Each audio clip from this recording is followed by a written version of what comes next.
Hi there, my name is Monica. I'm doing my business book presentation on a book called Do the Kind Thing.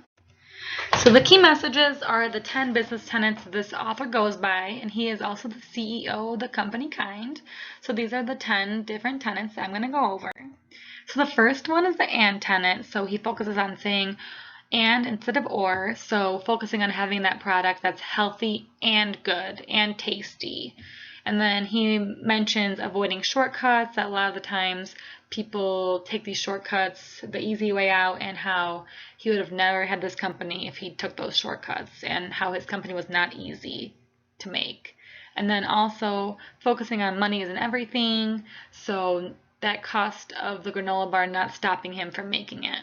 The negatives of that is that if they had granola bars that were too small, they would have to sell them or they would have to give them for free as samples, and then if they were too big, they would still have to sell them for the same price as they usually would.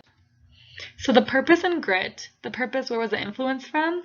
He got the influence to make these granola bars from a healthy granola bar he had from Australia, and he was thinking, hey, I really want to make a granola bar that's good for the obese population, helping with diabetes, which is why he made one that has a low glycemic index. But looking deeper into it, he wanted to make a granola bar that's kind to your body, kind to your taste buds, and he also wanted to influence others to be kind to the world.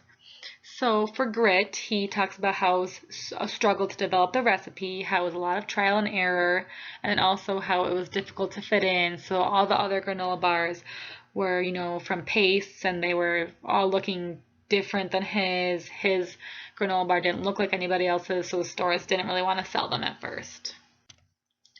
So the truth, he had a lesson from his previous company that he made these spreads from good ingredients, and then he decided to make a new one, but he found out that the ingredients were a lot less quality, and he had that gut feeling like, hey, I shouldn't sell this, but then he ended up selling it and losing a lot of customers. So this was a lesson he learned from this previous mistake. And then also he talks about how Netflix had a mistake where they had a DVD service and they wanted people to stream more than having the DVD service, so they raised the prices on the service, but then the customers were very upset, and then they had a lower satisfaction rate, and then also a lower stock. And then knowing your limitations is really important for this section as well. And then for a simple, having humility, he talks about how it's important to know, hey, I can't be arrogant, or hey, I made these mistakes before, I need to learn from them. And then also avoiding that scarce mindset. So he was talking about how he used to be very scarce and frugal and not want to give away whole granola bars for free, but then realizing that this is an investment for his company and to give him more exposure. So originality and transparency. So he talks about sticking to your guns. So there was one time where a company was competitive and they had a granola bar that was zero sugar, but then he decided, hey, I still want to have ingredients that people can pronounce. So instead of following that zero sugar trend, he added spices instead and lowered the honey content. And he still stuck to the guns. So he stuck to that mission statement. And then also standing out to the crowd. So not following the trends and sticking with the original mission statement, like I said before. And then for transparency, the honor code, he talks about how he wants his team members to be honest with him, and if they do want to leave and find another company and apply to other jobs, he wants to be told right away, which I found really interesting because a lot of companies don't want that, and a lot of people don't want to be honest with their bosses when they want to leave the company because they're nervous about it. And then he emphasizing having that open communication and open mind. So just being aware of the environment and then also of the teamwork. He emphasizes even talking about his employees. He doesn't call them employees, he calls them team members because this feels more relatable to him.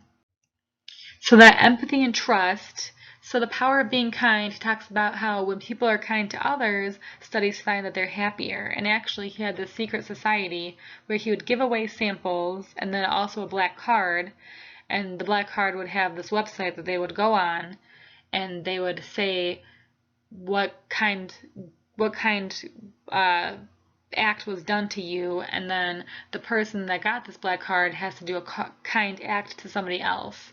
So that really shows the power of his company and the empathy that people have.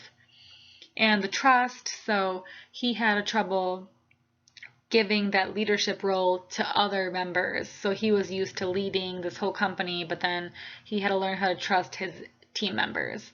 And he also had to learn how to earn the trust from the team members. So he talked about how it was really easy when he had 15 employees, but then when he has hundreds of employees, it was a lot harder to do this.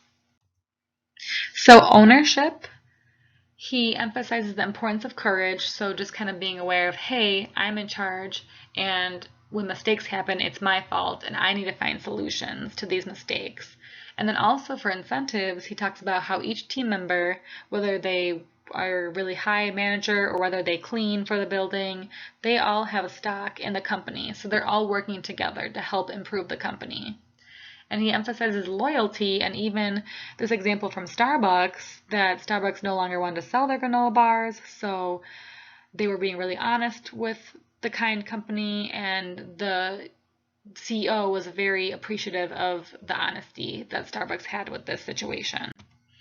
So application to my career, I'm going to bring the importance of innovation, whether it's recipes or social media, the empathy with patients, and remembering the purpose of our career.